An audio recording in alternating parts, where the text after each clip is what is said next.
Philippe Bertin, les carnets d'un confiné. Chers amis, bonjour.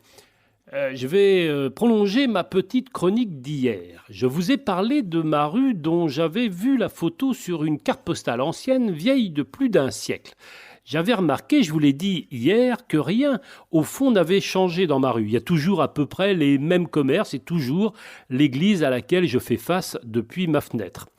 J'aurais dû quand même me rendre compte de quelques détails. C'est un voisin, fidèle auditeur de cette chronique, qui me l'a rappelé, et il n'a pas tort. Sur la carte postale, on voit au beau milieu de la rue les rails d'un tramway. Or, le tramway et les rails, aujourd'hui, ont disparu. On voit aussi qu'il y a un gros trafic de voitures, des embouteillages même.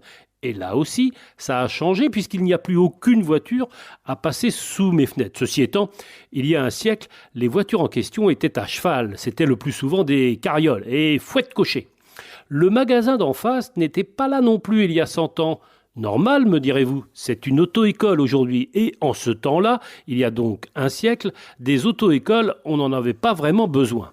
Bref, tout cela pour dire que le confinement auquel on est obligé depuis maintenant plusieurs semaines nous conduit parfois à nous retourner en arrière. C'est fou tout de même cette propension qu'on a les uns et les autres à se replonger dans le passé de nos vies et de nos paysages en ces temps où l'avenir ne nous dit rien.